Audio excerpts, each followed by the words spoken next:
اعوذ باللہ من الشیطان الرجیم بسم اللہ الرحمن الرحیم۔ معزز سامعین، آج ہماری سورہ بقرہ کی آیت نمبر 154 اور 155 ماشاءاللہ بہت ہی ضروری آیات ہیں۔ بڑی توجہ کے ساتھ ان سے بہت کچھ ہم نے حاصل کرنا ہے ان آیات سے۔ لا پوری طرح سے وَلَا تَقُولُوا لِمَن يُقْتَلُ یہ ہے ادغام یرملون باغنہ کا قاعدہ۔ فی سبیل اللہ اموات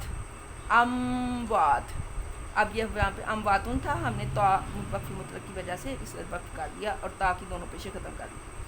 وَلَا تَقُولُوا لِمَن يُقْتَلُ فِي سَبِيلِ اللَّهِ أَمْوَاتٌ بَلْ أَحْيَاءٌ وَلَكِن لَا تَشْعُرُونَ۔ احیاء اوپر ماد ہے بڑی، اس لیے اس کو 3 الف کے برابر لمبا کیجیے۔ بل احیاء یہاں پہ پھر ادغام یرملون باغنہ کا قاعدہ، ولیکن لا اور یہاں پہ ادغام یرملون بلا گنہ کا، یہ باغنہ کا قاعدہ تھا، یہ بلا گنہ کا قاعدہ۔ ولا اب یہ دیکھیں یہ تھا ولا اور یہ کیا ہے ولا اور نہ ولا اور ضرور ولا اس کو ولا تو نہیں پڑھنا نا، مطلب بالکل الٹ ہو جانا، اس کا دیکھ لیجئے ولا اور ضرور۔ وَلَنَبْلُوَنَّكُمْ بِشَيْءٍ مِّنَ الْخَوْفِ وَالْجُوعِ وقف بھی کر سکتے ہیں، مطلب سمجھنے کے لیے، زور دینے کے لیے، اور ملا کر بھی پڑھ سکتے ہیں وَلَنَبْلُوَنَّكُمْ بِشَيْءٍ مِّنَ الْخَوْفِ وَالْجُوعِ وَنَقْصٍ مِّنَ الْأَمْوَالِ یہاں بھی وقف کر سکتے ہیں آپ، نقص من الاموال والانفس والثمرات وبشر الصابرین۔ بہت ہی ضروری آیات ہیں یہ، بڑے پیار اور بڑے محبت کے ساتھ۔ وَلَا تَقُولُوا لِمَن يُقْتَلُ فِي سَبِيلِ اللَّهِ أَمْوَاتٌ بَلْ أَحْيَاءٌ وَلَكِن لَا تَشْعُرُونَ۔ یہ احیاء حیات سے ہے، احیاء نہیں، وہ غلط ہو جائے گا، احیاء ولیکن لا تشعرون۔ وَلَنَبْلُوَنَّكُمْ بِشَيْءٍ مِّنَ الْخَوْفِ وَالْجُوعِ وَنَقْصٍ مِّنَ الْأَمْوَالِ وَالْأَنفُسِ وَالثَّمَرَاتِ وَبَشِّرِ الصَّابِرِينَ۔ آئیے جی، پچھلی جو آیات تھیں ان میں کیا کہا گیا تھا، یہ کل بتایا تھا نا، یا کہ فاذکرونی اذکرکم واشکروا لی ولا تکفرون، یا ایھا الذین آمنوا استعینوا بالصبر والصلاۃ، اور پھر وہ صبر اور صلاح کا میں نے مثال بھی بتائی تھی، ان اللہ مع الصابرین۔ اب اس کا ترجمہ بھی ہم اگلی آیت میں ہی جا کے اس کا میں تشریح آپ کو بتاؤں گی۔ یہ جو تھا بشر الصابرین، یہاں پہ ان اللہ مع الصابرین اور ادھر آئے گا بشر الصابرین، پھر اس کی ہم تشریح کر لیں گے انشاءاللہ العزیز۔ ہاں جی، اب یہ دیکھیے یہ اللہ تعالیٰ کی ذات کیا کہہ رہی ہے کہ ان اللہ مع الصابرین، اے ایمان والو جو انعام تم پر فرمائے، رسول بھیجے، ہدایت کی توفیق بخشی، شوق و محبت کا جذبہ عطا فرمایا، ان پر شکر ادا کرو، ان پر شکر ادا کرو، واشکروا لی ولا تکفرون، میرا شکر ادا کرو اور نعمتوں کا انکار کر کے، رسول کی نافرمانی کر کے، غفلت میں وقت ضائع کر کے ناشکری نہ کرو۔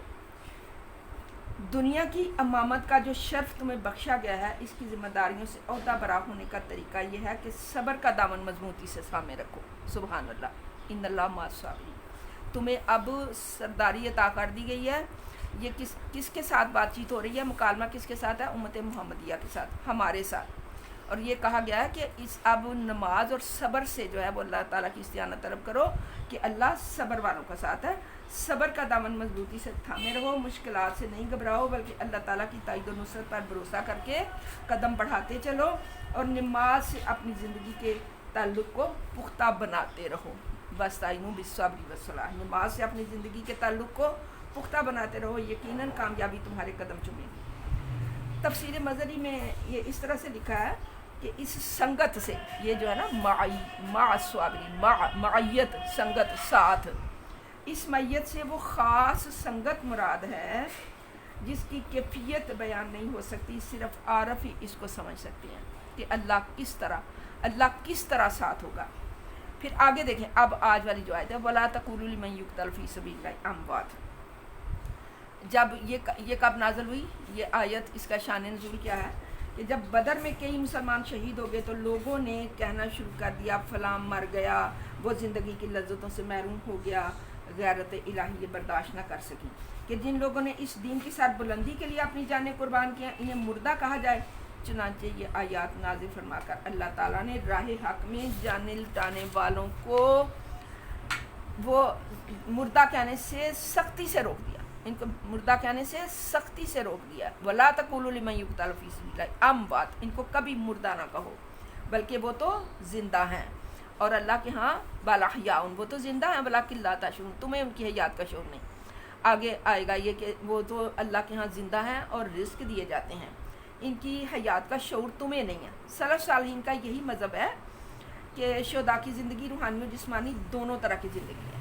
جب شہید جو ہے وہ اس کی روح جو ہے اس دنیا سے پرواز کرتی ہے تو اللہ تعالیٰ ان روحوں کو جو عالم بالا میں خوبصورت اور سبز پرندوں کے کالم میں ڈھال دیتے ہیں، اور وہ پرندے جو ہیں وہ جنت کے فانوسوں پر جھولے لیتے ہیں، کبھی ایک فانوس سے دوسرے پر، اور پھر وہاں پر وہ رزق دیے جاتے ہیں۔ وہ کیسے؟ ثمرات انفسی، وہ وہاں پہ رزق دیے جاتے ہیں، یعنی شہید زندہ ہے، شہید کی جو موت ہے وہ قوم کی حیات ہے، لہو جو ہے شہید کا وہ قوم کی زکوٰۃ ہے۔ تو اللہ تعالیٰ ان کو سلف صالحین کا مذہب بھی یہی ہے، سلف صالحین ہمارے جو بزرگ صالح لوگ تھے ان کا مذہب بھی یہی ہے کہ شہداء کی زندگی روحانی اور جسمانی دونوں طرح کی زندگی ہے۔ اللہ تعالیٰ ان کی روحوں کو جسموں کی قوت دیتا ہے، اللہ تعالیٰ ان کی روحوں کو جسموں کی قوت دیتا ہے، وہ زمین و آسمان سے جنت میں جہاں چاہیں آتے جاتے ہیں۔ جب شہداء کی زندگی کا یہ حال ہے تو انبیاء صدیقین امت اور جو درجہ میں شہیدوں سے کہیں بلند ہیں، اعلیٰ برتر ہیں، ان کی زندگی کی وجہ سے ان کے جسم خاکی بھی صحیح و سلامت رہتے ہیں۔ سبحان اللہ۔ چنانچہ امام مالک نے اپنی موطا میں تحریر فرمایا ہے کہ جنگ احد کے 46 سال بعد صحابی رسول صلی اللہ علیہ وسلم حضرت عمر بن جموح اور حضرت عبداللہ بن جبیر جو دونوں ایک ہی قبر میں مدفون ہوئے تھے، سیلاب کی وجہ سے قبریں کھل گئیں تو ان کے اجساد طاہرہ یوں تر و تازہ اور شگفتہ و شاداب پائے گئے جیسے انہیں کل ہی دفن کیا گیا ہو۔ دوسرا واقعہ بھی سن لیجیے اسی حساب سے، یہ جو ہے کہ شہید کو مردہ نہ کہو، اسی حوالے سے میں بیان کر رہی ہوں کہ 20ویں صدی کا واقعہ کہ جب دریائے دجلہ حضرت عبداللہ بن جابر اور دیگر شہداء کی قبروں کے بالکل قریب پہنچ گیا اور حکومت عراق نے ان شہداء کو کرام کی نعشوں کو حضرت سلمان فارسی کے مزار پرانوار کے قریب منتقل کرنا چاہا تو ان حضرات کی قبریں کھودی گئیں۔ سبحان اللہ۔ 13 صدیاں گزرنے کے بعد بھی ان کے اجسام صحیح و سالم پائے گئے۔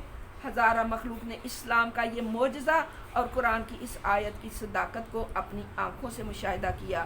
وَمَنْ أَصْدَقُ مِنَ اللَّهِ قِيلًا، اور اللہ سے زیادہ سچی بات ہے کسی کی؟ بَلْ أَحْيَاءٌ، وہ تو زندہ ہے۔ یعنی اس زندگی کی ماہیت و حقیقت کا تم ان آنکھوں سے ادراک نہیں کر سکتے، اور اگر تمہاری عقل نہ سمجھ سکے تو انکار کی جرت نہ کرنا۔